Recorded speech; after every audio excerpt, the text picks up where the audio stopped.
Hey guys, welcome to The Roundtable. Here at The Roundtable, we continue the conversations that we have had from Sunday morning and how you can have practical ways to help every person take their next steps towards Jesus together. Hey, welcome everybody to The Roundtable, episode number 15, and we just learned that we're going to be ending, so we're making it in seasons now, right? So we're going to be ending season 3, coming up here at the end. 2, going into season 3. Yes. And so we're all counting on Jenny, because there's going to be this big cliffhanger that's going to lead us from season 2. Yeah. No pressure. None at all. I don't feel it. Yeah, Jenny works best under pressure. Yes, I do. Yeah, but anyway, welcome everybody to The Roundtable. Again, just a description of what we're doing and what we're hoping to accomplish. So the Roundtable was an opportunity for us to say we want to go deeper from the Sunday morning. So it's a conversation, one person talking, nobody else talking back.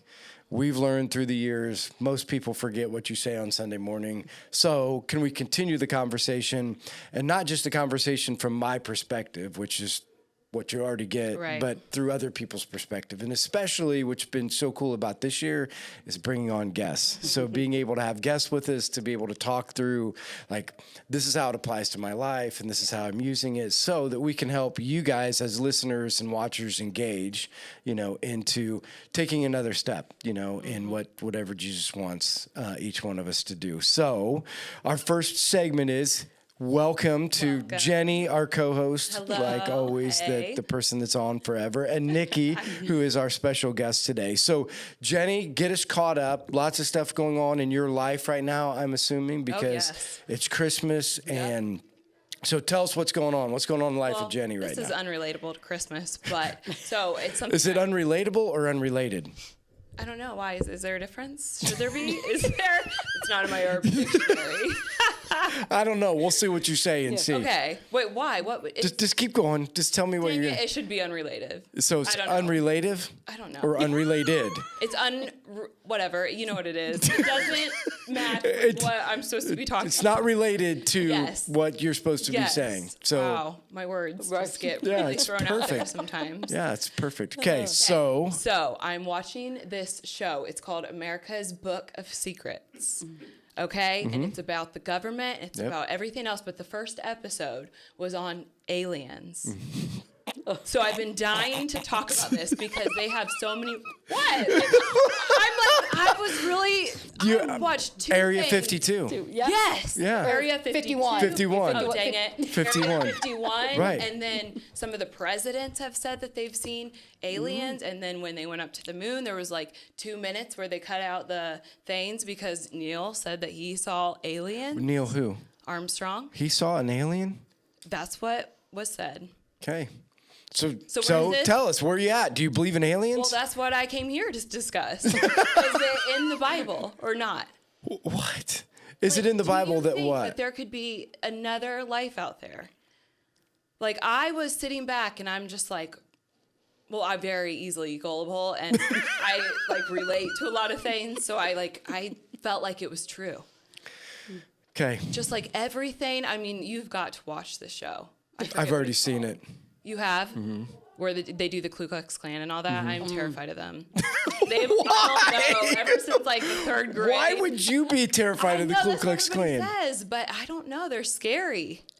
Walking around in their white robes. Yes, I don't like it. It's like the Coneheads, man. You ever watch that show? No, but why would you be afraid of the Coneheads? Because they're scary too. They look like cake. Well, take a vote. Ask Nick. Nick, do you believe in aliens? Yeah, Nick, do you believe in aliens? I don't know. I like the word that they use, the extracurricular. The extracurricular, extraterrestrial, not curricular. I even practiced that a few times before. That was last night. Like, Jenny. So, Nick, do you believe in the extraterrestrial? So, Nick, give us a little. Extraterrestrial. Yeah. You got cholesterol. Yeah, I don't know. Like, I wouldn't be surprised. Right. Thank you. I don't necessarily think, You wouldn't be surprised that there is another life form living on another Earth. Yeah. somewhere in a far away.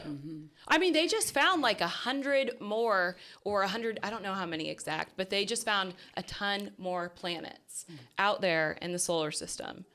Weird. You know what I mean? Nikki, like, are you gonna weigh in? Are you an extraterrestrial? No. No extraterrestrials. No extraterrestrial. No aliens. have you seen all the evidence though behind it?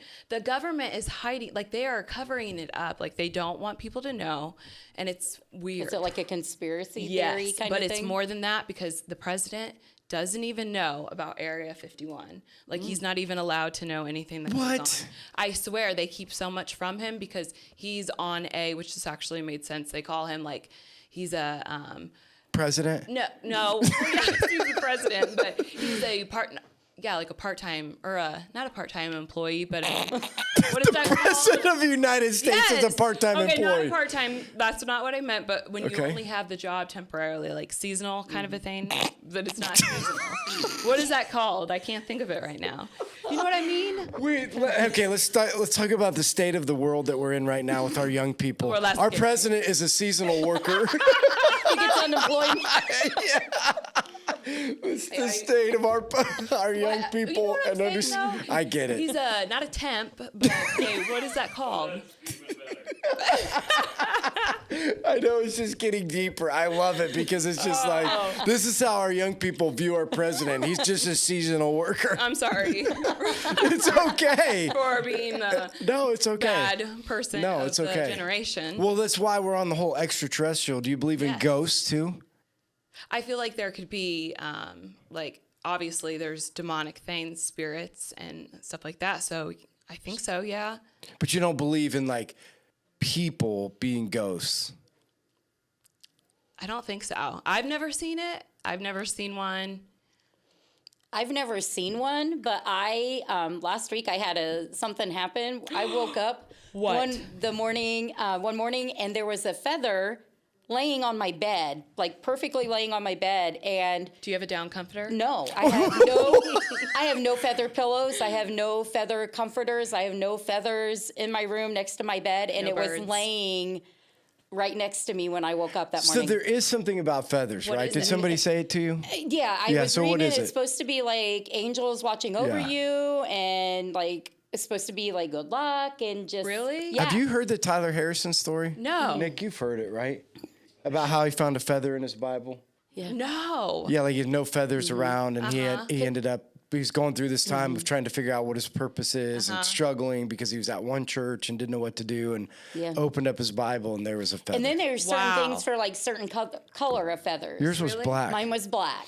So like there's a meaning for like gray feathers or white feathers or whatever. So a girl is like the I'm black not one? I only read about the black just What is because the that was black? the color. Just about like angels are watching But over. we would, and- but we would really believe. We believe that there are angelic beings on this Right. earth, and we would believe that they're demonic Yeah. Right. angels. Like, so we believe in the whole like created beings Yeah. that can transfer space and time, right? So we believe in that. I'm saying goes from the standpoint of Right. somebody dies and comes back and haunts, so I'm for sure believe in the supernatural, like that there are angels and demons which can transcend, those time and space Yeah.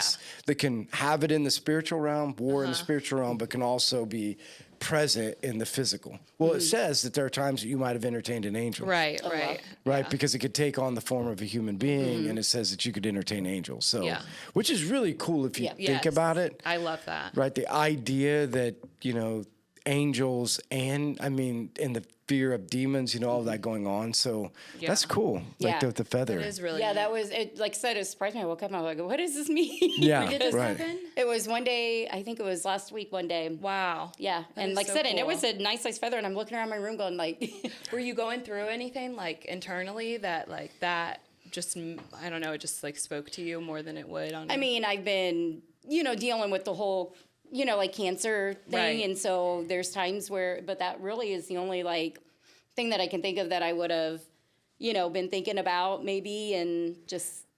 And you know what's funny about all that is there are people who would say, well, a bird must have flew in. Yes. You know what I mean? Like they want to explain away the supernatural. Yeah. I'm like, why do you always try to explain it away? I mean, it's obvious that it's true.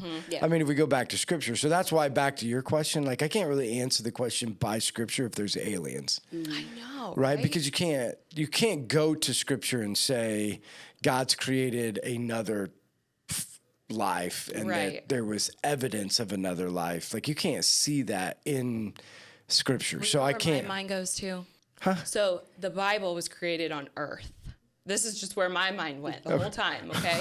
The Bible was created on earth. Right. So what if, like, I don't know, what if, like, there was another Bible on a different planet? No, I'm just saying, like, as an example, God has allowed us to get windows or pictures into other realms. So, and or people from other realms coming back. So in the Mount Transfiguration, when he brought back, I think it was Moses and Elijah. No, I got to look at this again. But anyway, they came back. They had already died and they came back and they were on a mountain and you could see him and look at him. So there are people that have transcended and you could see, and or the rich man Lazarus, where it says he was able to see into Abraham's bosom or into heaven. So he was able to see a window into another realm or another place.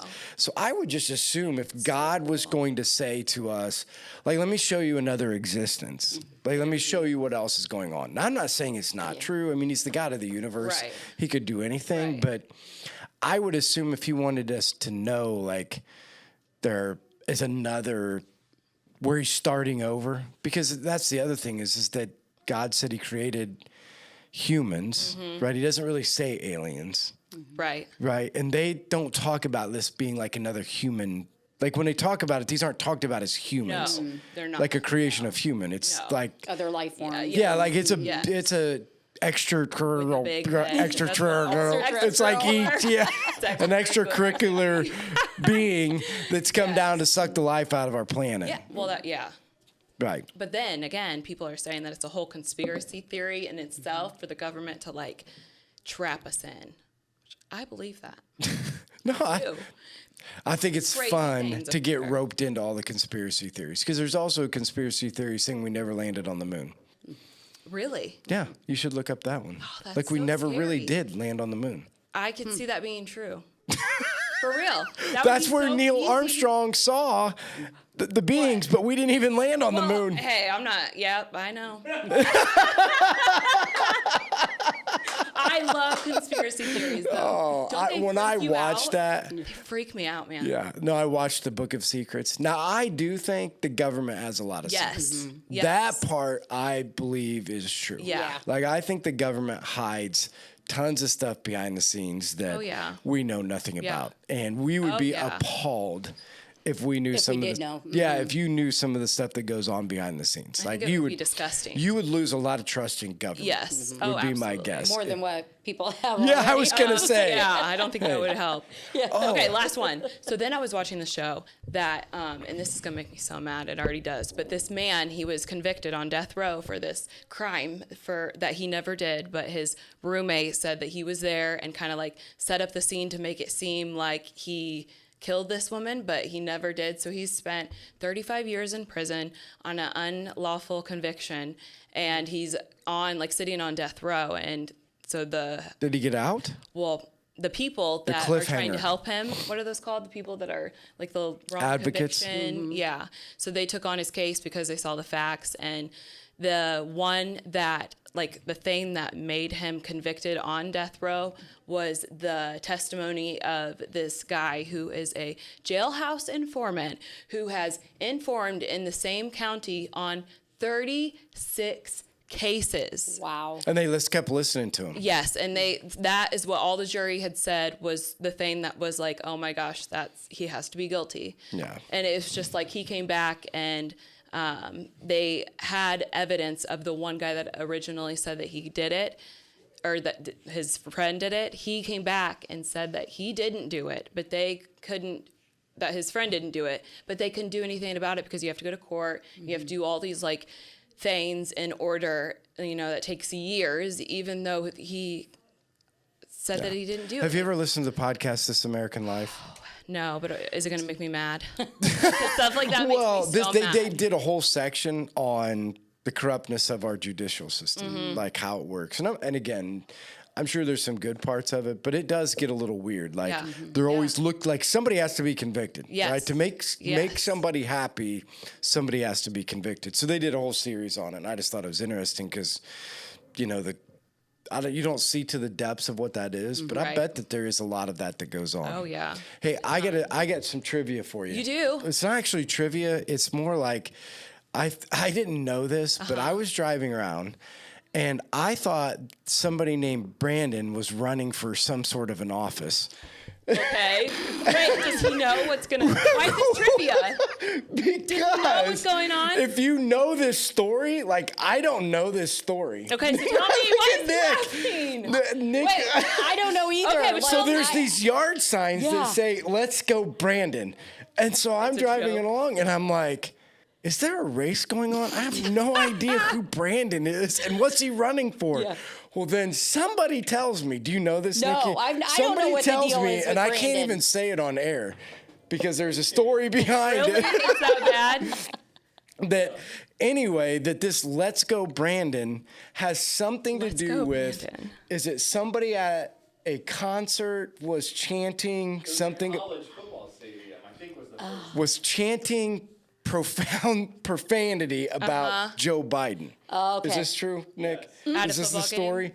Yes. And so then some reporter, to cover it up, said they were saying, "Let's go, Brandon." I think he was interviewing a Brandon at the time. Oh. Like, do you hear they're all chanting for you? And you can, like, kind of see where it's like, let's go, Brandon. But they were actually saying Joe Biden. Yeah, profanity, hilarious. Joe Biden. And so now if you put a yard sign up that says, "Let's go, Brandon," it actually means Joe Biden. Wow. Yeah. Blank or beep. That is so funny. We don't have a beeper. I so. haven't seen those signs. Little clapper. Well, and I see it on the back of people's I have. vehicles now. There's bumper T-shirts, and I stickers, see people post T-shirts. things like on Facebook, like, you know, this brand. I'm like, what? See, I'm not the only I one. do so I'm not the funny. only one who Yeah. didn't know. Let's go, Brandon. But I've seen the real things. Like when we went to Tennessee in September, we went into the Trump store. Oh, this is an and they old-time have- thing. Like they have all these flags in there that say, you know, Oh, the Biden and, you know. but it is like this is Yeah. this is old because I just saw the signs like 2 weeks Yeah, ago. it's- I know. Oh, this is from early college football season, like August, September. Yeah. Wow. No, I didn't see it. But anyway, so now I'm seeing people wearing T-shirts and they have gosh, bumper that's so stickers. funny. Yeah. Somebody had it chalk painted on the back window. God. I just didn't know if you guys knew. Nope. Because I I didn't was know what like, it meant. I just had seen it. And I figured it was some kind of political. yeah, see, I Something didn't. that I I thought hadn't- Brandon was running for something in Huntington. Why wouldn't you? No idea. I didn't even know there were any political races going on right now. This is a new one. Yes. So that's what's going on in my life. I just learned something new Wow, this I week. learned Me too, something new me too. too. Yeah, so I every didn't time even you see see a those "Let's go, signs. Brandon," what it will really know. means is bleep Joe Biden. Biden. Yes. You see, we bleeped it. You don't have to take it out of Yeah, the I don't have podcast. to- Yep. You're welcome. All right, anything else going Good on, to know. Jenny? Nope. Okay. Nikki, so great opportunity, Nikki Ferris, being able Yes. to join us. And I just have to say this before she gets into it. I sat beside her, I don't know if it was a week ago, for a lot of the day doing meetings. I'm And sorry. I am serious. Like, I told her afterwards, you are the best at your job that I've ever Yes. seen. I mean, I was like, I don't know how you do this. Like, you're so nice and Yeah, so she is. upbeat. Yeah, she And there were a is. couple times I'm thinking, like, how do you stay so nice? You know, because of just, again, it's just not like she's working through, there's some challenging, either way. It was just cool to see her work. So I'm glad that you're on with us, you know, today and be able to Well, join that us. means a lot. Like you said, those are things that you don't always get to hear. And it's nice for somebody from the outside to see, you know, those things. You know, and I love what I do. And it, like you said, it does have challenges. Yeah. And there are rough days and there are, you know, bad days and, you know, and stuff. But for the most part, it's a very rewarding, you know, job. And for you to have said that it brought tears to my eyes when you said that, because it was just nice to hear, you Well, know. I mean, just the joy and Yeah. the smile on your face. I'm thinking, I'm wore out listening. I mean, I'm trying not to listen. Oh, and she's you know there what I all mean? day. Like, No, I know. That's Listen, she went amazing. through 2 appointments, and I'm trying not to listen. I'm like trying to stay focused. And I'm like, I'm wore out. Like she got through halfway through the first meeting, and I'm like, wow, I thought I met with a lot of people. She meets with a lot of people and keeps a lot of joy on her face. Yeah, she And does. like, I was seriously impressed. Like, I had no idea because I didn't even know what you did. Yeah. You know, at all. And I still actually don't know what you do. I was just impressed with the people that you were working with and the joy that you brought to their life and the encouragement that you bring Yeah. to people. Like, that's seriously impressive. So, Yeah. And Yes. that's what I do. Like Sam, what do you Yeah, do? do I tell do? us. Are you allowed to? Yeah, I mean, what Okay, are, that's what so I was wondering. I work for Head Start, and I've been there for almost 20 years. what is Head Start? It's a preschool program for low income families. Okay. And so we are an income based program. So we serve 100% poverty or above, or like more than Right. over 100% poverty. And my position is I do all the applications and all the enrollments for the students, and then I get to work with the families. So with the parents, so I get to get their stories as to, reasons why they're in situations, that they're in. And I get to work with them and help them with goals that they have for themselves. If they didn't finish high school and they want to go back for their GED, Oh, I try wow. to put them in contact with resources that can help them obtain their GED. That's amazing. If they don't have food or they're struggling, where can they go to a food bank, or, what days are the food trucks and, things available, that can help them. And so that's my job, is to be a cheerleader for them and to work with them and set goals and help them be successful, like the teachers work with their child to help them be successful. Okay. So Where is it? we're in the old family practice building, which is over on Engle. Okay. That's and why you so- said the old practice building earlier. Yep. So we are downstairs in the building, and then Community and Family Services has several other programs. It's not just Head Start. So like WIC and energy assistance and rapid rehousing and homeless prevention, those programs That's are all also in one building? You are all a in- part of them? Like it's an entity kind of? Yeah, a it's like a an separate- agency that has several different programs within their agency. So there's a bunch like throughout the U.S. Yeah, there's about every county in the state, or like in Indiana, has usually some kind of Head Start. Oh, wow. And we Really? our agency serves 6 counties. So we are, so it's not just Huntington County that we serve. Our Oh, my main office is in goodness. Portland, Indiana. So we serve Jay County, Adams County, Blackford County, Randolph County, Huntington County, and did I say Adams? No. Adams, or Oh, Yeah. she did? Yeah. yeah. So and Wells. Yeah, So we Wells. serve all those Wow. different counties. So we have about 314 children in our program. But you have different offices throughout those counties, right? Yeah. So there's Okay. a family support person, which is what my title is, that works in the other centers. So some of them are between a couple different centers. So they travel.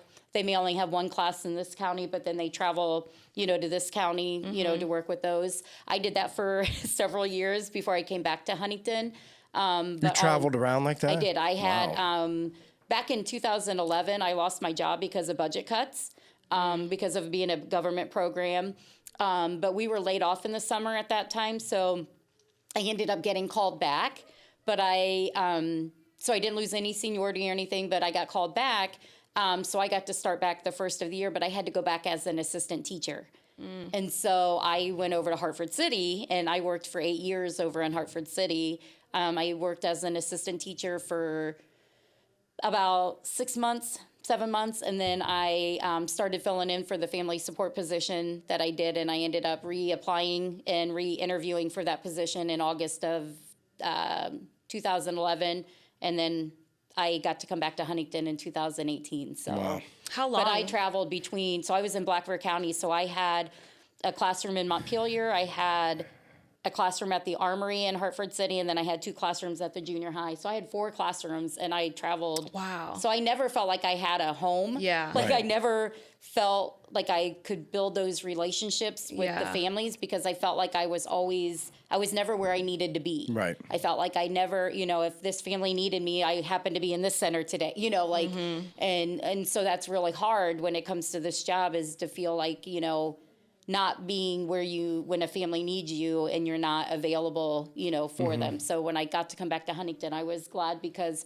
all of my family, all of my kids are in one building and I don't have to, relationships. And you can build those relationships. So. Now, how long has Head Start been around? Oh, gosh. In Huntington and then overall? Oh, I think they just celebrated 50-something. Wow. Yeah, it's been around a long time. So overall, how long have they been in Huntington for? Oh, gosh. That I don't know. A long time. A while. Like I said, I bet they a have long been. time. I mean, if it's government funded, That's I'm true. assuming they before would I just started, say. they were That's at the true. Armory here in Huntington. They had classes at the Armory and that. So I know it's been a long time. So, but yeah. How did you get into that? Is this something that you had always wanted to do, or I've always wanted to work with kids. Other than up until like senior year, I was going to be an accountant, but I would drive myself crazy. I know. That's a big Yeah, I was going to go into business, and then my mom just one day she said, "Nikki, you would drive yourself crazy being in an office all day by yourself. Yeah. Crunching numbers. I'm a people person. I need to be out and about and social." And so my senior year, they came up with this co-op program at the high school where I went to school for a couple hours and then we left and went out to the different daycares and preschools and stuff in the community and we worked with the kids. And then we went back to school and then we earned like some college credits as we were doing this. That is so nice. And so by that time I decided I really want to go into childcare. Like I really felt like my heart was pulling me that direction. So I went and got my associate's degree in early childhood. So I taught for 20-something years. Like in a physical classroom? Like in a preschool. I always did like preschool and that. And then I got the opportunity to try with the families. Like I love the kids, but then it's kind of nice to get to work with the families and find out why the kids, are and the way things are the way they are. Right. And so that has kind of been where my heart has been, That's awesome. pulling me. And so, like I said, I still get to see the kids and hang out with the kids, but I also, get to be with the families and, help them. And, make a difference. Yeah, because a lot of them don't have support systems. They don't have people that believe in them and to encourage them and to help them. And so I feel like that's what I do that's my job is to help them so that they have some confidence. Right. Because that matters. Yeah, it does.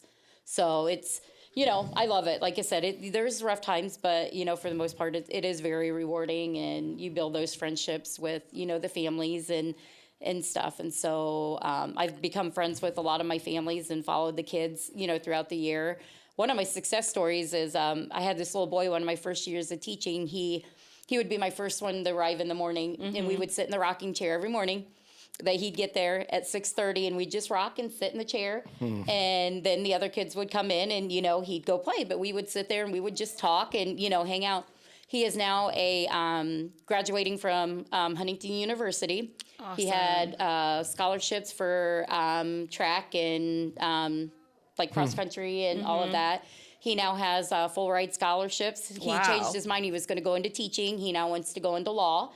And he just got some scholarships for Indiana down in IUPUI. Really? To go there. And he's waiting on to hear from a couple other ones like in Bloomington and that. So, it's just nice to see those stories, that you had a hand in the life of them, not just the child, but with, the parent and kind of help get them on the right path. So. And is that this is a little bit off the subject, but is that proving out? Is that, we provide resources for kids, but what you're saying is that helping the family unit is going to make the success of the child, really, right? And is that the direction that you guys are hoping to get to? And because if the parent feels successful and feels,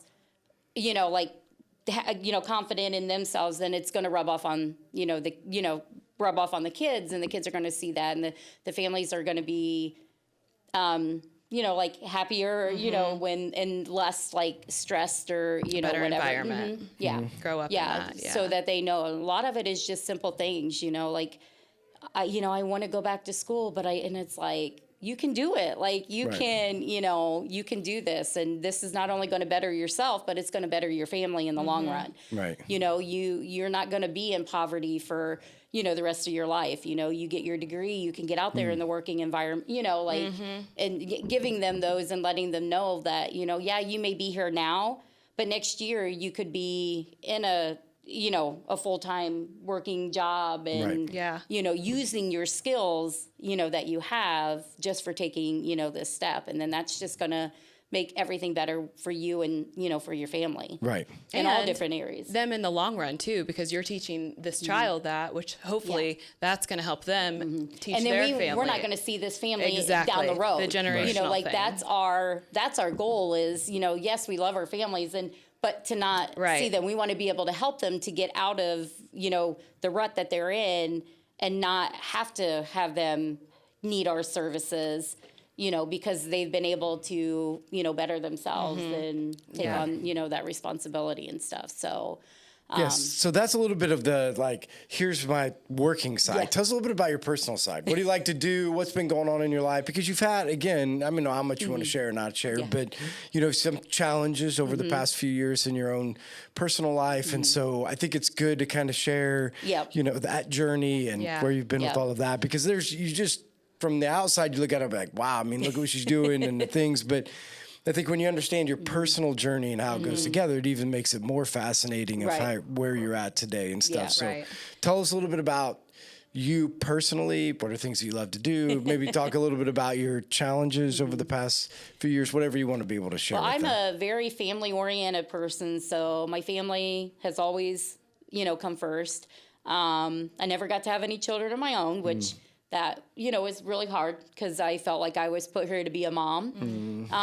But I think God had a different way of saying that kids needed me in a different way, Right. and I hear that a lot, from people that, you look at the kids you get to work with and how many lives you've touched in your Right. 20-something years, Right.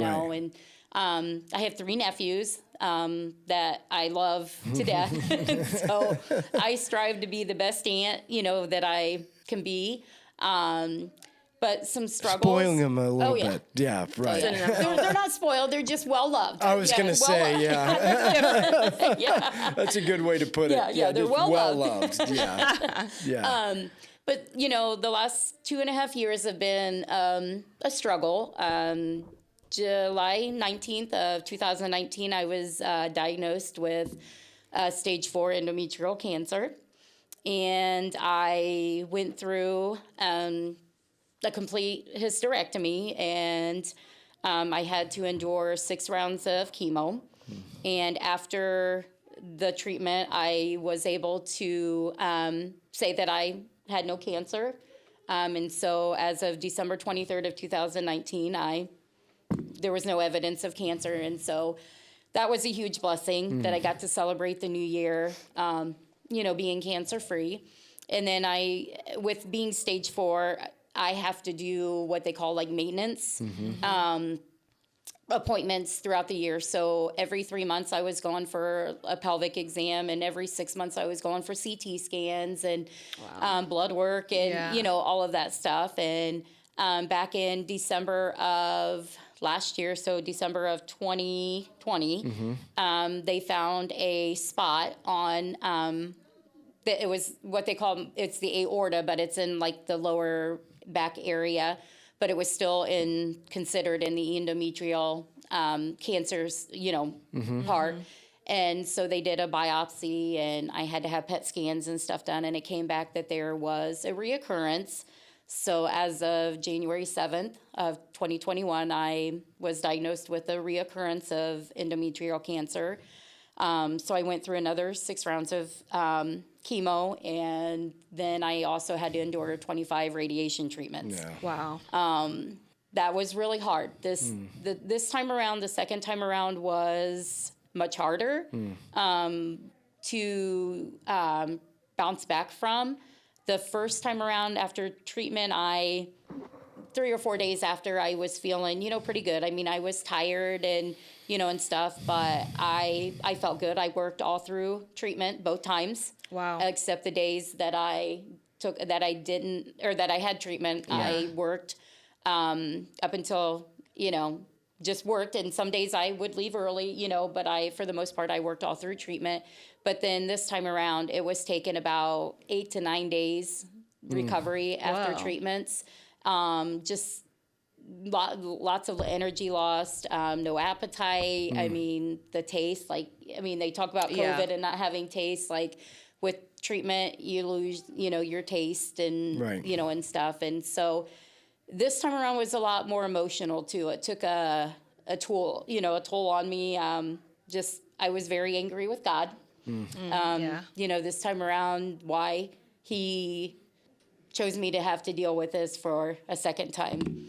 And then hearing you speak the one Sunday about your anger, after Sherry passed away, and about being vulnerable, that was a huge thing for me, because I felt like God already knew that I was mad. Yeah. He already knew that I was angry.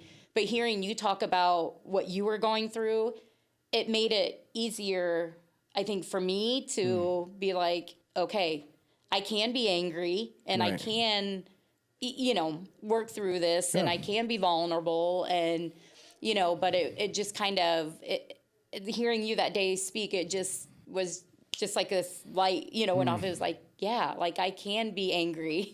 We can be authentic. Yes. Yeah. You know what I mean? Like whatever our feelings are, we can be authentic with them, because he would much rather have an authentic relationship than one that's hidden, right? Or not even like we can hide it, but we still try to. You know what I mean? We still try to kind of gloss it over, and and that's what I was going to ask you too. Like how much of because when you get like statements like that or diagnosis like, hey, I mean, that tends to rock. Yeah. And it doesn't even matter if just the idea that I have stage 4 cancer, and so maybe talk through, how did you work through the emotional part of, in the beginning, I think you were pretty upbeat, like we're going to beat this and we're going to go. But then when it came back, there was a little bit of a shift. And I tried to be positive. I tried to be as positive as I could. Going through this, because, somebody had told me the more positive you are, the easier, it is, which the first time around, it was so much easier to be positive, because I didn't feel bad, for long periods of time. When I heard it the second time, then it made it a lot harder to, I just couldn't believe it. Right. Again, because you think about it, it's like, is there something that I did, or, why is it coming back? I mean, I knew that because of the kind of cancer that I had, that it was a very aggressive and mean cancer. It's treatable, but it's not curable. Right. So it can come back anywhere at any time. Right. So that's not what you want to hear. You don't want to hear that you could end up not just with endometrial, but it could turn into breast cancer. It could go to, your liver. It could go, that it could go anywhere else in your body. And so, you're always left. To be honest, there isn't a day go by that I don't think, is today the day that You still think that? Yeah. I mean, I still feel like I try to not think about that. But I mean, when you hear that and you've been through it now twice, like, is today going to be the day I'm going to get a reoccurrence? Or or if I go to this appointment, what are they going to find? I mean, like I get really nervous around scan days and, things like that, because you just don't know what they're going to find. My chart is the worst thing you ever had. It is. It's like check your stuff on web. Yeah, and then you're reading that, and then you're like Googling all these symptoms, and you're like, I'm going to die. Yep.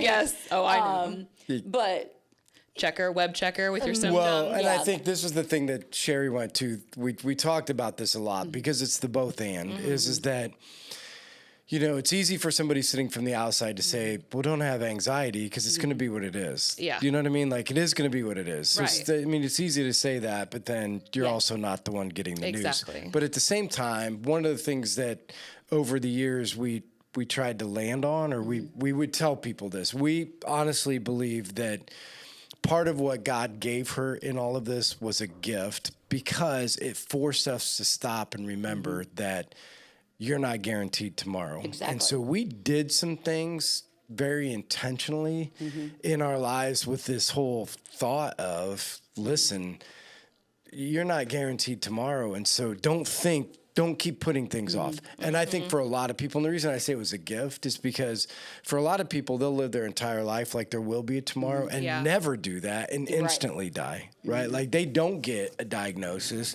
and then they just live their life and they're off purpose and they're not living the way that God's called them to do, or they're not taking advantage of the moments that they have, or building into the relationships they have. And so Sherry and I, as tough as that is to think, like, knowing is somewhat of a gift because we're all dying. Yeah. Yes. Right? And I don't mean that in a No. insensitive way, but we really are all dying, Yeah. right? And so... And, you know, and going through this, I really learned a lot about myself and a lot about the things that I put importance on or thought were important in my life. I realized that they weren't as important as what I made them be. Yeah. Right. You know, and, you know, like toxic relationships, you know, with family or whatever, like I don't have the time and I don't have, you know, to worry about that anymore. Like I was given a second chance. I was given a third chance. I'm here to live my life and every day is a new day.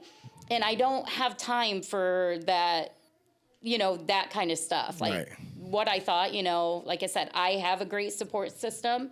I have, you know, people that I never knew, you know, that have stepped up and said, I'm praying for you, you know, like have come out of the woodwork. Like, that's amazing. Like to know that, you know, you've got all these people that are behind you that don't even know who you are, you know, and then I've always felt like I've always been open about my diagnosis, you know, on Facebook. And I feel like if I can be the light for somebody that's going through cancer, because I can honestly say, I know how you feel. Yeah, it's you much know, different. Like until you've been in those shoes and you don't know. And I can honestly say, I know how you feel. Like I know how you feel if you haven't. And I've had people reach out to me, you know, what does this look like? You know, what is this? You know, and it makes me feel good to know that, you know, like my hard times is helping, you know, somebody else to get through that. Right. And so I've always, you know,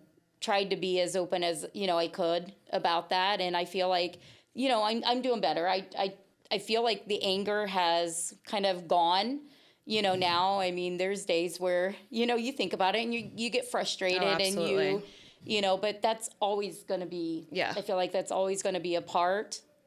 It's a part of living in a broken world. God understands that. I mean, we're in a broken world, and we already know this. It's not the way it's supposed to be. So there's nobody in this earth that's truly looking at the landscape of what's happening and saying, like, this is not fair. It's not right. Because if you really open your eyes to it, like, it might not be happening to you, but it's not fair. It's not. You know, and when you look at other people in the lives and what's going on, it's not fair. And so there's plenty of time to be like, God, I mean, this, like, how does this even make sense? Because we live in a world where we want everything to be fair, right? And so it's hard for us to comprehend being in a world where a God who loves us allows the world to be unfair. So I think he just knows that. I mean, I think the emotional state of the person until they're made whole when they see Jesus, is just always going to be like, this isn't fair. But the bigger thing, and I think this is the key, is what do you do with it? Right? In the midst of the unfairness, what you said is that it kind of shaved off the unimportant and made you very purposeful. And not that you weren't purposeful before.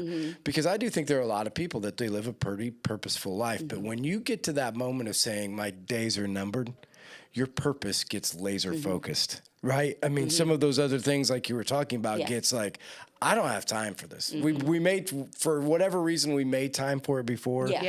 But I'm not making time for it today because I was reminded. You know, we are reminded, like, we don't always have to, like I said, we don't have tomorrow. We don't know if tomorrow is going to come. You know, and I just want to make sure that I'm living these days that God has given me purposeful, you know, for whatever, you know, that means each day, then. But it, you know, that was a hard lesson. You know, but. And that's why I say it's hard to say that diagnoses are a gift. But I also say I've seen a lot of people that have just like tomorrow, and die. You know, and they never did change, and they never did shave down, and they never did get to any of those places because they always thought tomorrow would come. Tomorrow would come. In fact, I just talked to a guy, a small group last night, that his wife's really struggling right now. You know, kind of the same thing with me. Like, you never expect it, kind of the same age. But her husband was a big auctioneer, traveled a bunch, and was gone a lot. And his family kept pleading with him, like, listen, we need you at home. And he says, he called her and said, you know, I've listened to you guys for the first time. It's finally clicked with me. This is my last one. Said, I'll be home in a couple days. Gets home, walks in the door, sits down, and dies. Oh, no. Just like that. 52 years old. But that's the point, right? It's always like, just wait, there'll be tomorrow. Just wait, this is the last one. Just wait, this is the last time. Just wait, this is the last, you know what I mean? And you're like, we don't know that, you know? And so people who die instantly like that, you know, again, a lot of times wished they would have, or the family wished, you know, they would have slowed down or, you know, taken a breath. And they're like, I wish we would have. Where most of the time where people get a diagnosis that's somewhat scary, it's like, okay, this is scary. You know, and going back to the diagnosis, like, the hardest thing for me, I think, and I know some people might not understand it, was the fact that when I spoke to my cancer doctor for the first time, you know, she gave me my diagnosis and everything, and I asked her one question, and I asked her if I was going to lose my hair. And I think, honestly, that was harder to hear than that I had stage 4 cancer. Because I was like like it was becoming real. Yes. Yeah. And I felt like, you know, like, I don't know, it was really hard. And I had always told myself, you know, that once my hair started to fall out, I was going to shave my head because that was the last thing I could control. You know, like women in their hair, like that is just, you know, that is part of your identity. And I didn't want... Is it really? It can be. It can be. Is it with you? I mean, I don't think it's necessarily my identity, but if I had to shave it all off, it would definitely be like traumatic. Yeah. I just think that's interesting. I never thought about that. It's just part of who you Comfort. are. It's comfort. You know, and kind of like men in our beards? Probably, Maybe. yeah. Yeah, like you're kind of not necessarily hidden, like you but can cut it and, you know, be okay. But when you're to that point where it's like, you know, and it's not because it's your choice that you're losing it, that it's because... Like it's coming no matter what. Yeah, it's coming no matter what. But I always told myself both times with both diagnoses that as soon as I started to lose my hair, I was going to shave it because I wanted to be the one to make the decision when it was going to go, and that cancer wasn't going to decide that. Yeah. You know, and I see through like cancer support pages, you know, that I've been on, you know, women that, you know, they post, oh, I'm going to, you know, treatment today and I'm going to be in bed the next, you know, 4 days. Or I never let myself be that. Like, to me, like I never went into treatment saying, okay, I'm going to treatment today and now I'm going to be in bed for the next week. Right. Like I knew I was going to treatment and I knew I was getting up the next morning to go to work.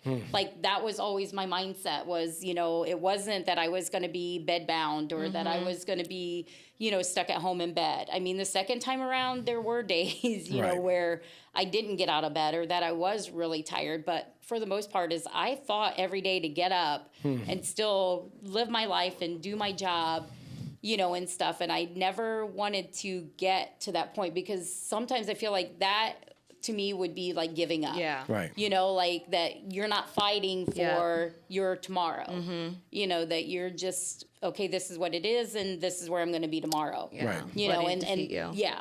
And that never was. That's awesome. Yeah, that was never in my mindset, you know, and I worked for a company that was very, very, you know, supportive, you know, and stuff. And, you know, but that's your personality. Like everything about what you just said is your personality. You're strong.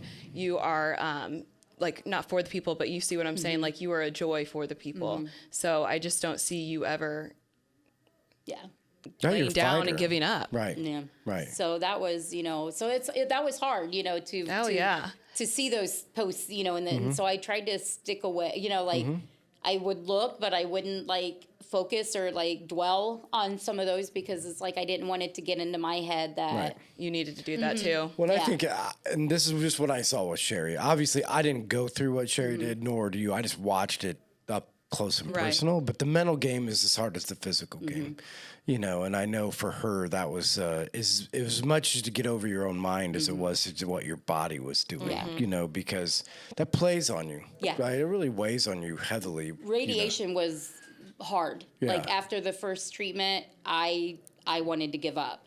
Right. Like I didn't want to quit up until that point, and I'm just like, it took an hour and a half. Like they had problems, getting things set up the first part of radiation, and I was just like, I can't go through this every day. Right. This is supposed to be a 15-minute Right. procedure, and here I'm in here for an hour and a half. I can't move. I'm in this tunnel. You can't move. They're trying to get you lined up, and my kidneys want to get in the way, or whatever. Yeah. And I left there in tears and just so upset. The first time, and I'm like, I told my mom like, I can't do this. Right. And I did. I mean, Yeah. I finished out the 25 radiation treatments. I mean, and it was hard. Those Right. were hard. Right. That took a lot of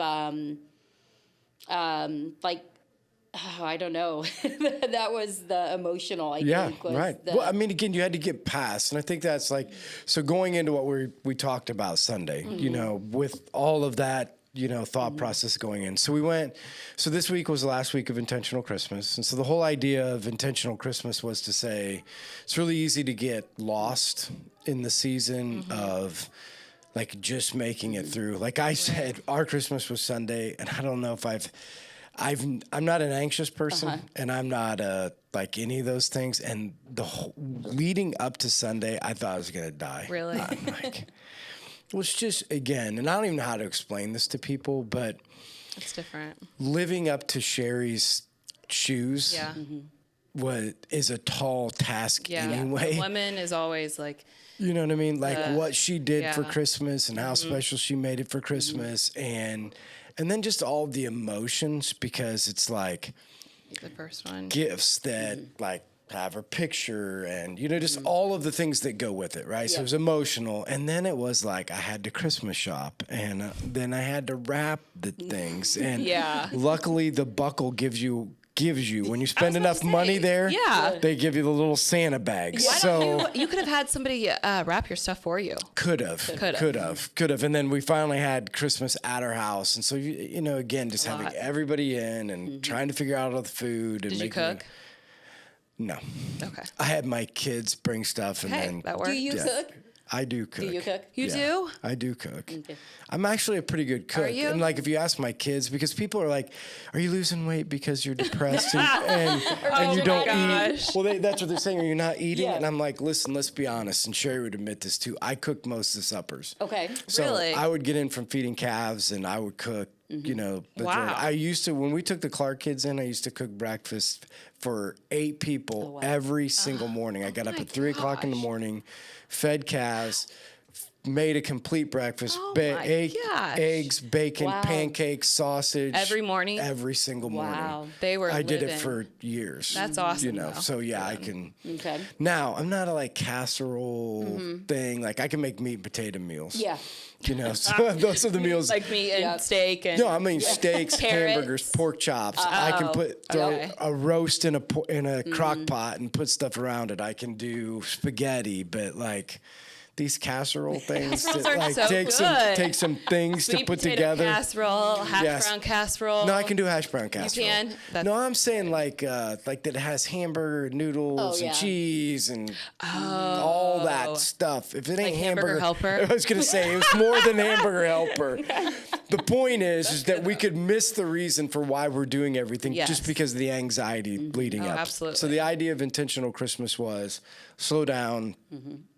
Week 1 was we should probably add value to some people. So as much as we're doing this, we should think and add value to people. The second week was we should be intentional with our money because it's a big deal and we tend to spend way more than we should, over the Christmas season. And so we should be intentional, and how we spend our money reveals. This week was intentional love or intentional purpose, right? So we as Christian people need to be be reminded, and this is exactly what we're talking about. We are given breath on this earth because here's the one thing that you and I, Jenny, and what we hope our viewers know is that God is the author of life and death, and that the one that controls both of them is him, right? And so as much as going through these things are difficult, and I'm saying from watching my wife, and I don't know the personal side of it, but I know from looking in is that we can sit back and say that, like, we're given breath on this earth for a certain amount of time. And he gives us this period in this window. But while we're here, we need to live on purpose.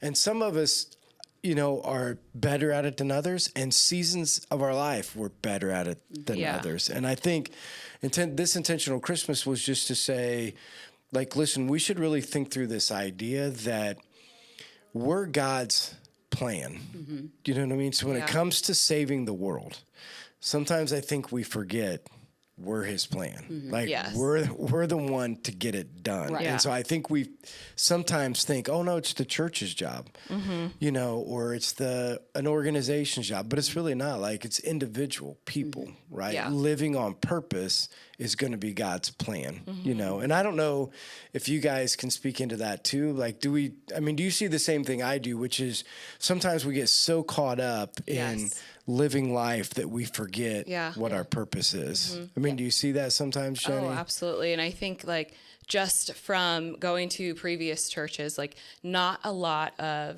churches that I've been to in the past, which has been a lot, but that none of them really spoke on the purpose like you do. Like, it kind of, maybe I wasn't listening, maybe, like, I wasn't supposed to hear it in that moment, but I just never saw it in that light, because you do tend to think, like, oh, it's a church, oh, it's somebody else, because you get caught up in everyday life. I mean, you get caught up with your own sickness, with addiction, with money, anything, and it just, you come first, essentially.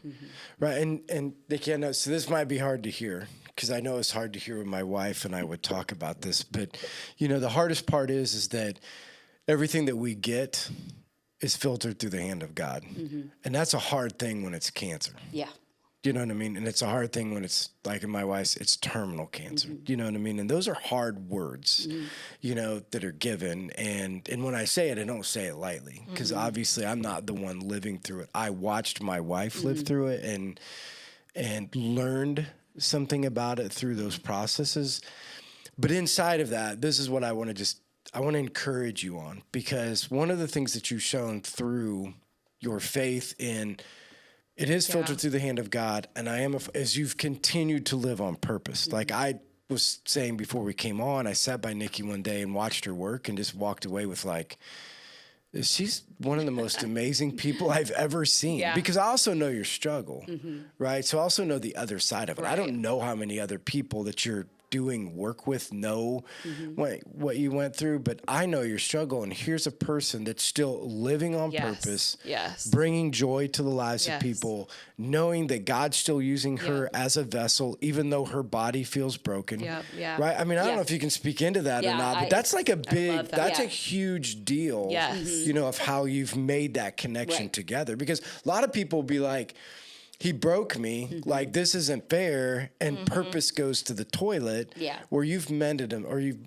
molded him, mended him, you brought him together, inside of that. And I feel like, I got cancer, he gave me, whatever, he chose for me to, he had a reason that I have a diagnosis.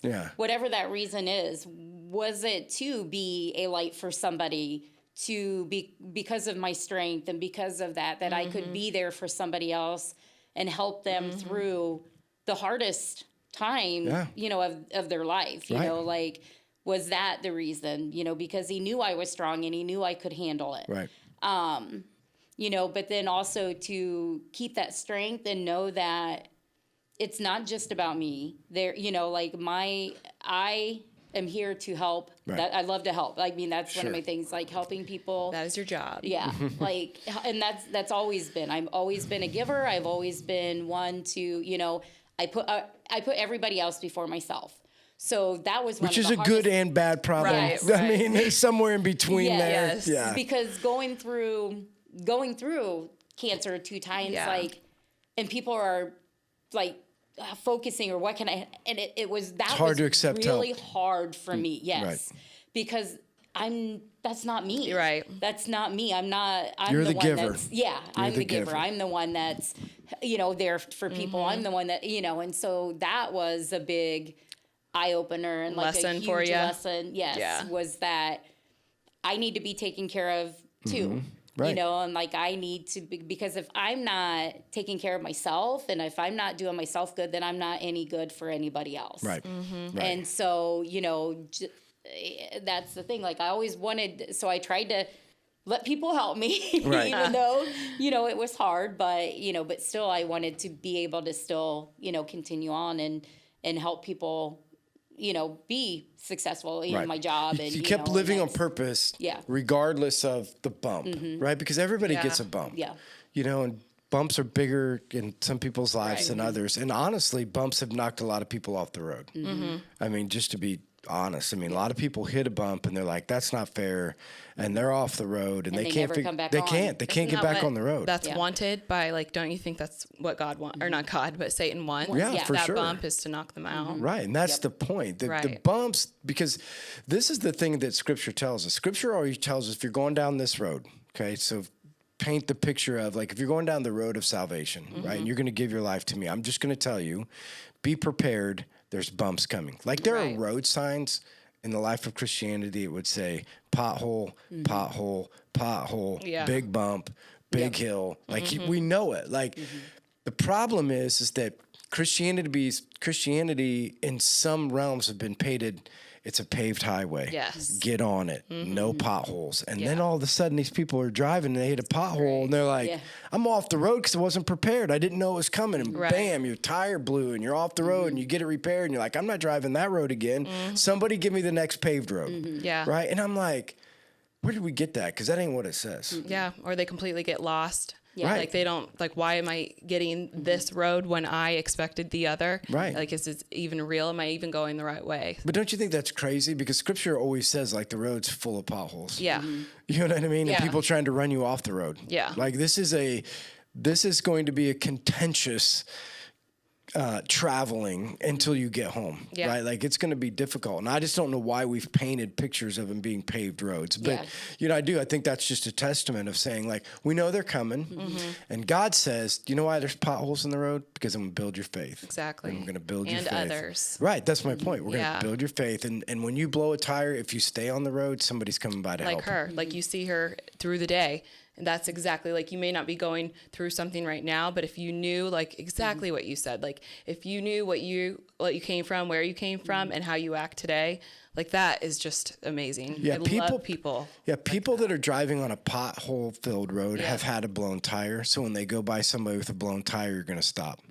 Because you know what I mean? People don't stop because they've never been in the situation. Have you ever been on the side of the road trying to change a tire and you see a woman there and you drive by her, somebody will slap you silly? Yeah. You know what I mean? Like, you just never, you must never have had your daughter out there on the side of the road with a blown tire and nobody stopping. Right. And you see what I'm saying? This is the life of Christianity. Like, bumps in our road are not only to, like, remind us God's in control and he's going to help, but it's also to give us an opportunity to help, Right. you know, and give us those pictures of what the faith's supposed to look like. So in the story, Ananias, so the story is Paul's the persecutor. He's going out persecuting Christians. The gospel spreads into Damascus. Ananias gets saved in Damascus. Paul decides, I'm going to let my mob that's good in Jerusalem go for a while. I'm going to go to Damascus and I'm going to kill Christians, right? Like, get rid of them, stamp it out. On his road, and you hear this, like, if you've been a Christian, you've grown up in church, you hear about the Damascus Road experience. You know, people have this Damascus Road. Well, the Damascus Road experience for Paul was Jesus shows up and essentially says, why are you persecuting me? And he's blind, you know? And so in that, we're kind of seeing two storylines play out. Paul's going to Damascus and he's blinded and he goes into Damascus and he's sitting in a room and he's lost. On the other side of the city is Ananias, and God comes to him also. And Ananias, he's like, you need to go over and you need to lay your hands on Paul, or at the time, Saul. And again, and I think this is two things we need to learn out of this, which I think is the cool part about taking steps of faith. Because he asked Ananias, and obviously Ananias was somewhat like, Do I really want to put myself in that position? Right. And part of the reason is he had no idea what had went on in the life of Saul at the time. And so I want you guys to speak into this a little bit, because what it proves when God nudges us, right? So in this, it was Ananias was given a dream. So you might not get a dream, but you usually get a nudge. Yeah. Talk to, walk across the room, text somebody. Like, you get that. Inside of that, sometimes it's hard because we don't know how the reception is going to be on the other end, right? Like, so that's a roadblock for people. Would you guys agree with that? Yeah. So on the other end, this is what he's guaranteeing us in the story is here. If I'm speaking to one, I'm also speaking to the other, right? Like, I'm over here working in the life of Paul. I just need you to send the text. All I need you to do is make the phone call. All I need you to do is have coffee with that person. All I need you to do is, and I think that should give us as Christians confidence, that when you get the nudge, because I don't know how you guys are. Like, are you good at the nudges, Jenny? Like, do you listen? I'm not very good at it. Why? No? Because I am an overthinker, a chronic overthinker. So I don't know if I feel that way or if it's really from God. Right. But I try to do my best what I've learned from throughout the years, because I used to be way worse at it than what I was. But if I feel like if somebody's name comes on my mind or just anything like that, I will try to reach out and say something. Or if something comes on my mind, I try to say it. Nikki, are you good at nudges? Not good at nudges? I don't think a lot of people are. No, I don't think a lot of people are either. That's what I'm asking.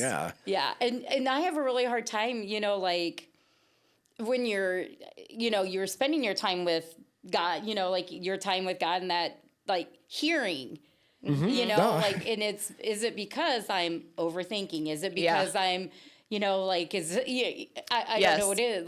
So many excuses. Yeah. I'm just am I not, I don't know, am I putting too much into this or over, thinking so that's one of the things that's hard is I need to, I think, relax and listen more, listen more closely, but nudges are not my thing either. This story actually a long time ago changed my life because I thought, all he did was listen to a nudge and hundreds of thousands of people were saved. You know what I mean? Like, he didn't even do anything that special. Right. Like, he showed up and said, God told me to lay hands on you. And then this guy goes out and hundreds of thousands of people, a lot of our New Testament written by him. Right. I just think I wonder who's waiting. I wonder, and just this is what I love about this helps me be okay with my job. I don't have to be that good because he is. Right. You know what I mean? I don't have to be that good at what I do. I just have to be obedient. Yeah. And if I say what he wants me to say, if I do what he wants me to do, then I'm where he is. Where before, I'm trying to control, because I'm somewhat of a control freak. No. Yeah, I know. Not you. I'm somewhat of a good. So over here, I might control it and make it look good, but at the end of the day, God's not there, because I'm trying to put it all in order and make it work. Where I'm thinking over here, I don't even have to be that good. Just have to be obedient, and I think if we could get people to realize that God is in front of us and the nudges are to move us where he is, and too many times I think we end up where he isn't because it's more comfortable. Oh, absolutely. I don't know. I know for me personally, that would be a big struggle is I know he's up there and I know he told me to talk to, so I need to get to that spot. And I know for other people somewhat, like you said, Nick, he's was it him? Yeah. Was it not him? Yeah. Was it me? Am I coming up with my own thoughts? And but anyway, I think it teaches us we need to be about the nudges, because when I told people in the Dream Again series that they should be having dreams, I don't know how many people said, I feel like a complete heathen. I've never had a dream. Oh, wow. You know what I mean? I've never had a dream and I've never had a vision, God, and they're just and I said, well, have you ever had a nudge? Have you ever had God speak to you and, it was confirmed by you called that person? It's amazing that you just called because I was just thinking oh yeah, I've had those. I say it's the same thing. Yeah. It's the exact same thing. You don't have to have this room transforming and I vision. think that's what people think that they have to have. I do too. All the time. Right. Because, I mean, you compare your situation to another. Right. You don't think it's as big. If somebody says that they have this huge vision and then something happened, but it is those little things. I mean, it says right there in the Bible, it shows that those are maybe not the most important, but they can be. Oh, for sure. Yeah. Right. Yeah. And so then in the middle of the story, we're talking about this whole idea. Now, he doesn't want to do it. Right. So Ananias doesn't want to do it for a couple different reasons, right? I understand. So Ananias doesn't want to do it because of the uncomfortableness of like, I don't know if I'm going to get killed, right? So this is the fear for his own life. But then there's this other part of it is, who wants to save Saul, right? He's not worth saving. Right. Right? Like, he's not the guy worth rescuing. Yeah. There's surely somebody else. Like, this is the persecutor of all. Like, why am I wasting my time? Yeah, why am I wasting my time on that person? And I think in this, I think it's good for us to talk about that, because I don't think anybody would say somebody's not worth saving, but their actions do.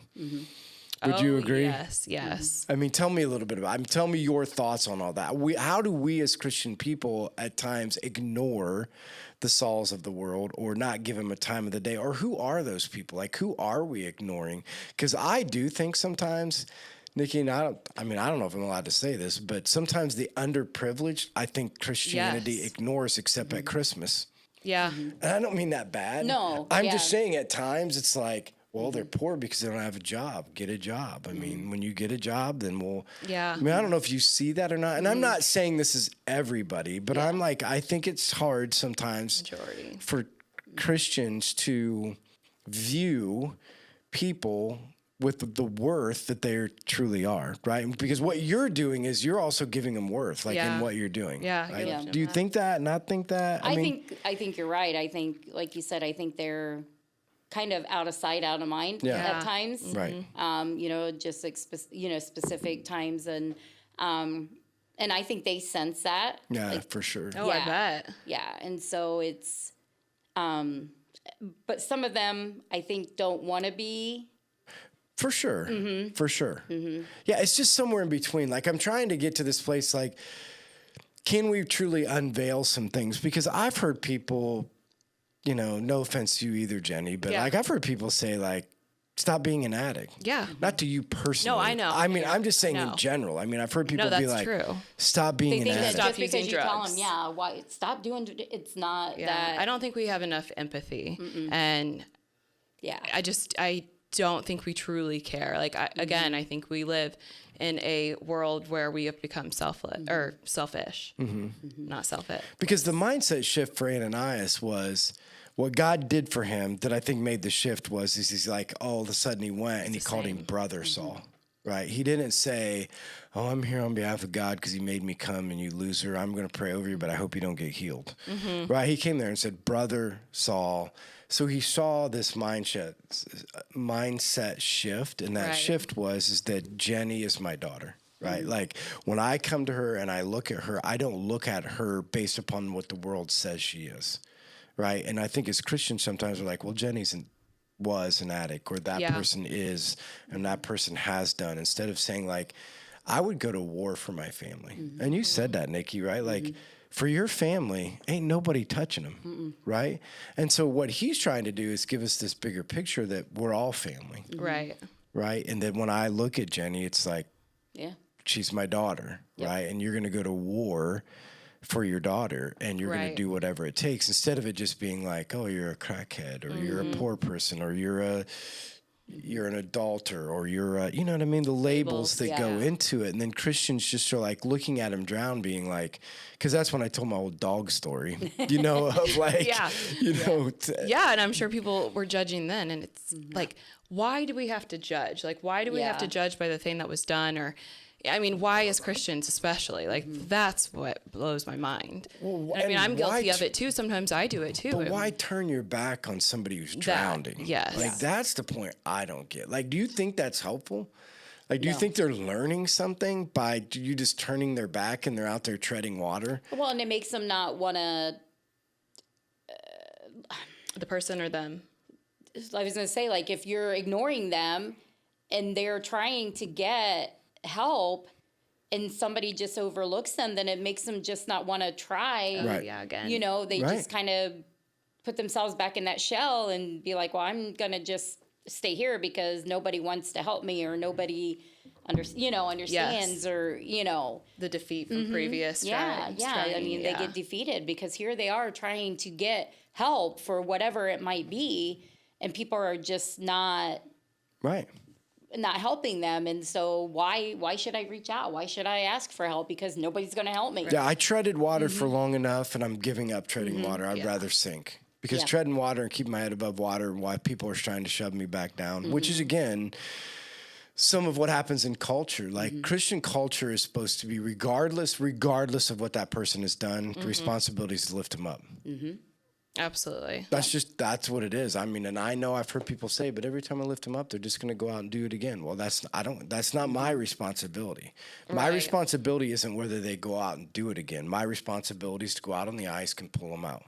And I think that's just what you said. That's exactly kind of going along with you. Like, the person had tried to help, but then they felt maybe rejected or used or something when the person went out and did it again, and instead of seeing like them exactly how God does. Like, we do that all the time to God. No, that's right. I mean, that's a great perspective, Jenny. I mean, we're doing it every day Every to day. him. Every day to him, we're letting him down. Yes. Yep. And he's still picking us back up. And so, again, like, why can't we get a right view of ourselves? If you have a right view of yourself, it's not so hard to go out there and help somebody that's drowning, because you get picked up every day. Right. You know, and that we as Christians, and that was the whole idea. So intentionally, we have to love the way Christ loves, which means we have to care about their eternity.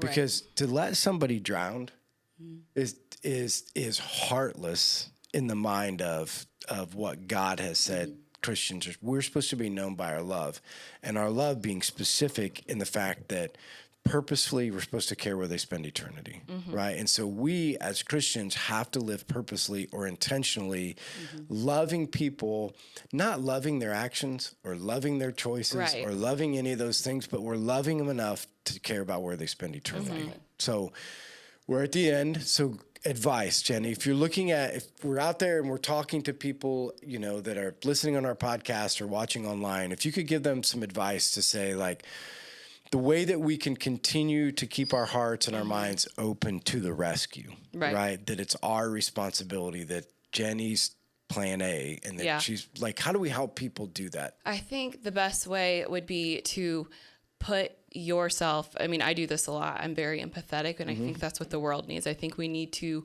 put ourselves either in their shoes or put one of our family members in their shoe. Like, what if that was your mom or daughter or son or, you know, a grandpa or just anybody? What if that person was in your family, and how would you react differently? Because I guarantee that you would, and I guarantee you wouldn't walk away.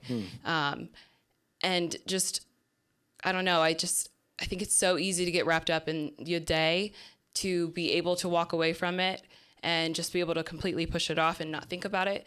And then it's the out of sight, out of mind thing. Stay so busy you don't have to look. Yes. You know, it's better to not see it. Right. If you can stay away from it, don't watch anybody drown, you're fine. Yeah. You know, so stay busy enough your eyes never come off what you want, and then you never see other people. Yeah, I think it just goes back to exactly what we had talked about previously, when it's whatever breaks God's heart needs to break ours. Maybe just get in more quiet time. I don't know. Yeah, for sure. Good. Just Nikki, any thoughts?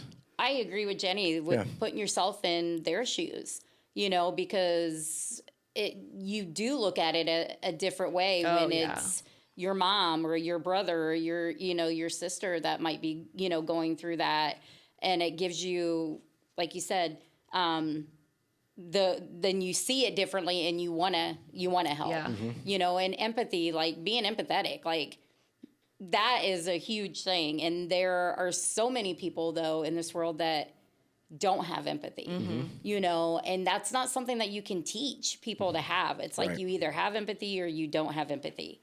And I think it's frustrating because when you are an empathetic person and you do try to help and you see somebody on the other, it's frustrating. You know, it's like, why are you not seeing that? Yeah. Like, why do you not understand? You care? Yeah. Like, you know, but like you said, just seeing it and through their eyes and, you know, what their eyes and your people in their position, and that changes your mind then if it could happen to you. And it will. Like, it will. You're bound to have something within reach of you, friend, like distant, something will happen to somebody.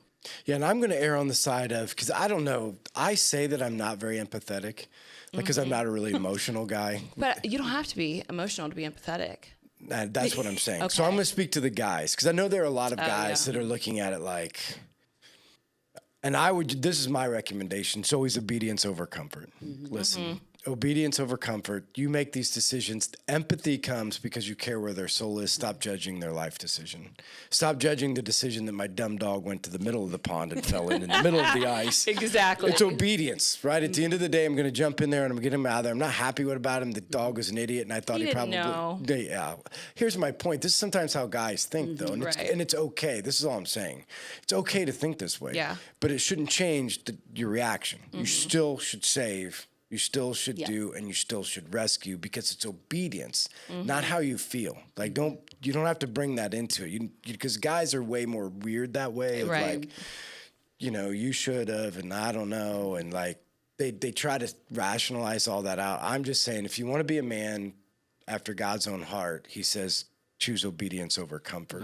And if you do those things, you don't have to rationalize all of the what ifs and all of the decisions in between, or whether that person should or shouldn't have been on the ice, or that person shouldn't have a job, or that person should or shouldn't go do drugs if you give them money. You don't rationalize. You don't have to do any of those things. Don't go there. For men, make it black and white. Obedience should always outweigh comfort. Just go right. help. And so just go get it done and let God deal with the rest of their decisions. That's not anything for you to deal with, right? Yours is only to rescue. That would make our life so much easier. Like, we make our lives so hard. Yes. Really, in reality. And that's why I was just saying, for a guy especially, Right. we always have this in-between excuse of why, and I'm just saying, take him out. Your job is not the outcome of what happens. Your job is to get him out of the water. Your job is to rescue him. What they do after the rescue, they might turn right back around and jump in. Right. You're still supposed to rescue him. Obedience over comfort. Obedience over comfort. Don't judge how many times they jump in the water and drown. Right. Yeah. Right? I just think that's such an important part of what we do. Agreed. All right, Jenny. Yes. Fan segment. Why do we do the fan segment? So fan segment is, our whole goal behind it is we want to interact with you. We want, if you have comments, questions. Send us gifts, which Send Jenny us never noticed. Well, we were so deep in our conversation. When I first got here, that's correct. Yeah, so send us gifts. Gosh, yes, look you at could send our us gift. candy. It doesn't have to be that we're naughty, which is what we got. Like, if you want to send us candy or food, please. or yes, you know what? Actually, I got a whole bag of pumpkin spice. Yes, they're pumpkin spice Kit Kats from charity. Oh, wow. Well, we'll see who the star of the podcast is, and it ain't me. It ain't me. They're all gone. I lived in 3 days. Yeah, it so was a really part of big our fan bag. segment can be people can send us notes, even if but it's. Please don't send me Kit Kats, because I have no control. It's like crack for real. Like, I was like eating them, and I almost threw it away one day. Listen, I'm like, no, I need them. Yes, somebody needs to bring in. Send us a bunch of them, and we'll put piles of them in here to see if Jenny can make it. Oh my gosh, can I read So what this? did they send us? Okay, so it's in a little cute bag for us, and it says, "You've been naughty, so here's the scoop. All you get for Christmas is snowman poop." And they're little balls. Yeah. Little balls. Like, So you can trash send us balls. stuff, and what else? And your pictures, when we do a fan segment, we do that for interaction and engagement and to get you involved, because that's what we want. And last week's was? And last week's was Christmas pajamas, thanks to Nick. And so, and just as a reminder. We have the new way to text? Yeah. Is that what you're going to say? Well, no. Oh. And I'm just going to, this is just like if you're a fan and you're watching and you're getting ready to win something, sometimes you have to remind Jenny to give you your gift. Yes.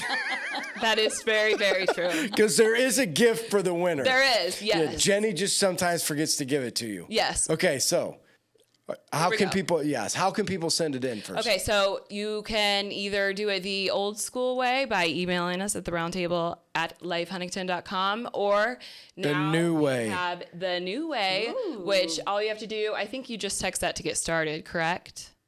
Okay, yeah.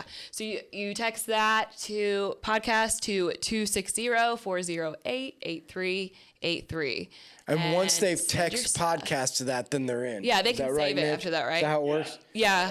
They'll join our podcast group, and we can send out notifications. Oh, we have a group? Yes. We have groupies? Woo! Do we have I any need to be a groupies part of yet? that group. Yes. gosh. Become a groupie. I know. I'm Then I going can send you really ugly Yes. selfies. Become a Good morning. podcast groupie. So we got these pictures. So Yes, the we great do. thing is everybody gets to vote on them. Yep, here we go. Best Christmas pajamas. Here we go. Oh. Who's that? They're not pajamas. No. But they're matching and they could be worn as well. No. It's like, oh, I want to send a picture of my No, I know. It has know. nothing to do with what we Yes, said. it does. Those are pajamas. No, She has they're slippers not. on. Those Yeah. are pajamas. Okay. Yes, they are. You broke the rules. Wow. Oh, Who is that that? is Charity. Huh? Yes. No. Yes, it is. She said that is her Eve costume. Oh my God. So Seriously? she's gonna wear that on Wow. Thursday. Okay.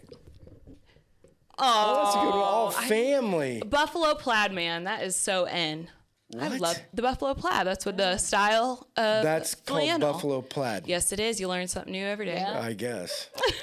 Just like let's go Braden. Let's go, Brandon. Oh no, Brandon. Brandon. Oh Let's my go gosh, Brandon. We can't even get it right. It's Okay. like the name thing. Aww. Oh, look at him. See, buffalo plaid and something else. I already told her that Wow, she got their my vote. dogs have pajamas. Who sent so that cute. in? Alex. Oh, really? Yeah, so she got a new dog. Well, it's actually, they're related. They were in the same litter. So Okay. they know each other. They go way back. Back to Okay. the womb. Yeah, but aren't that crazy? They're related. What's the next one? That's it. That's it? Yeah. Okay, so next vote. I'm going with Jessica Ulrich. They were the family. Uh-huh. Buffalo plaid. Okay. I already told Alex I'd vote for her. Oh, you can't be doing a conspiracy. I know. Well, I saw the picture and my mouth, gets the best of me. I was like, oh my gosh, that's so cute. That's it. That's it? all I have to That's say. your vote, Nikki? I like the dogs, but I also like that the I fact that know. the family getting everybody involved in it and not just So I think the family. I'm there. so into the whole I'm for the family. Woo! Family. So their names? Yay. Jessica. Yay. So make sure that you get. Yes, you'll. So make sure that you get her stuff. Well, Okay. I'll set a reminder. Yeah, and Siri. become a podcast groupie because if you don't get it, you can put on the podcast. Jenny's a failure. Somebody show up. I haven't I got my will gift. totally accept Yes. that. Yeah, the text of I get showed that. up and Jenny wasn't here. Does anybody know where Jenny is? Right? And then she's got all these podcast Sometimes groupies you coming need out. that. Sometimes Yes, you need that. something. You need. Okay, what's next All week? right. So next week, well, technically, it's going to be next year. So next year, the one that you'll be sending in is your favorite moments from Christmas, or Wait a second. You said Year's. moment or moment? Is moments. moments. Okay, What if we from do Christmas. and New Year's? Because by the time we meet again, it's going to be around there. Is it?